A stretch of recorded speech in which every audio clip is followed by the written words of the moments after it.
샬롬, 좋은 아침입니다. 이요한 목사입니다. 어제 하루는 우리 성도님들이 널리 이해해 주셔서 제가 잘 쉬고 오늘 다시 만나게 되었습니다. 다시 한번 진심으로 감사의 말씀을 드립니다. 하나님의 말씀으로 하루를 여는 오늘 다시 시작 오다시. 오늘 우리가 만나게 된 말씀은 역대상 9에서 19장까지의 말씀이 되겠습니다. 이 중 우리가 집중하기 원하는 부분은 9장 1에서 3절까지의 말씀입니다. 온 이스라엘이 그 계보대로 계수되어 그들은 이스라엘 왕조 실록에 기록되니라. 유다가 범죄함으로 말미암아 바벨론으로 사로잡혀 갔더니 그들의 땅 안에 있는 성읍에 처음으로 거주한 이스라엘 사람들은 제사장들과 레위 사람들과 느디님 사람들이라. 유다 자손과 베냐민 자손과 에브라임과 므낫세 자손 중에서 예루살렘에 거주한 자는. 아멘. 오늘 우리가 마주 대하는 역대상 9에서 19장까지의 내용은 아주 분명한 특징을 가지고 있습니다. 첫 번째로 우선 온 이스라엘이라는 개념이 두드러집니다. 바벨론에서 돌아온 이스라엘 백성들 모두가 하나님의 백성이라고 하는 민족적 정체성 확립을 주는 개념으로서 역대상에서는 갈등과 분열, 경쟁과 대립의 이야기보다는 협력과 하나됨을 강조하는 이 온 이스라엘 개념이 많이 등장하고 있습니다. 두 번째로는 공간적으로 예루살렘과 성전이 아주 중요하게 다루어지고 있습니다. 바벨론 포로에서 해방되어 귀환한 이스라엘 백성들이 흩어져 살고 있는 가운데 그들 모두를 하나로 연결하고 다시 한번 하나님의 언약 가운데 국가를 새롭게 하기 위해 예루살렘을 아주 강조하고 있으며, 이 예루살렘을 하나님의 도시 되게 하는 성전과 제사장, 새롭게 시작된 찬양 사역 등과 같은 제사 제도가 강하게 부각되고 있습니다. 더더욱이 하나님의 임재의 상징이자 성전을 성전되게 하고 언약의 좌소가 되는 언약궤의 예루살렘 입성이 놀랍게도 사무엘서보다 훨씬 더 중요하게 다루어지고 있다는 것이 이러한 것을 우리에게 강하게 말해주고 있습니다. 세 번째로 인물 면에서는 다윗이 크게 강조되고 이상적으로 또 그려지고 있습니다.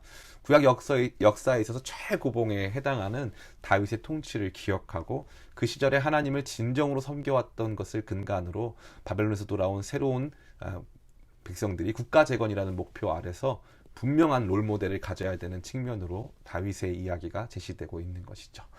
더 자세한 역대기의 내용이 궁금하시다면 수요예배 역대기 강해편을 시청하시는 것이 아마 큰 도움이 되리라고 생각이 듭니다. 어찌됐건 이러한 흐름 속에서 오늘 본문은 다윗에 대한 언급을 제외하고 역대기가 강조하고자 하는 모든 내용이 총망라되어 있다고 할 수 있습니다. 온 이스라엘과 예루살렘 그리고 제사장들의 정착에 대한 내용이기 때문이죠.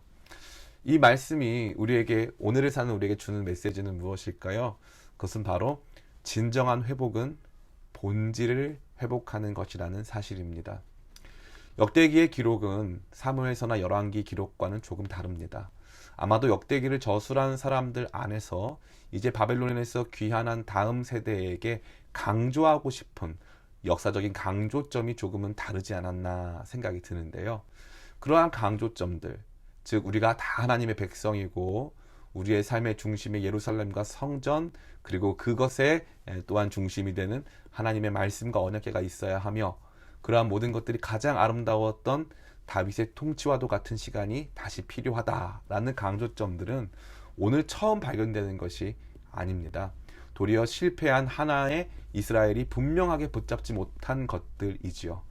역대기 저자는 아마도 바벨론에서 돌아와 하나님의 나라 이스라엘을 새롭게 해야 하는 다음 세대에게 이러한 처음부터 가지고 있던 본질을 다시 회복하고 붙잡아야 하는 것을 제시하고 있는 것 같습니다.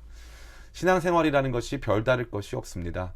영원한 약속으로 진리의 빛을 비추시는 하나님의 말씀과 그리스도께서 십자가로 막힌 담을 허시고 또 핏값으로 사신 그분의 몸된 교회, 그리고 그러한 하나님의 통치를 우리 삶 가운데 누리게 하시는 성령이 이끄시는 예배와 경건, 늘상 이러한 것들을 붙들며 사는 것이 신앙생활 그 자체라 할 수 있는 것이죠. 여러분 혹시 회복을 원하십니까? 변화를 원하십니까? 우리에게 필요한 것은 새로운 것이 아닙니다. 도리어 원래부터 우리에게 주어진 가장 중요한 신앙적 가치들을 다시 꼭 붙들고 나아갈 때 하나님께서 이루어 가시는 새로운 역사가 이제 우리 가운데도 시작될 줄을 믿습니다.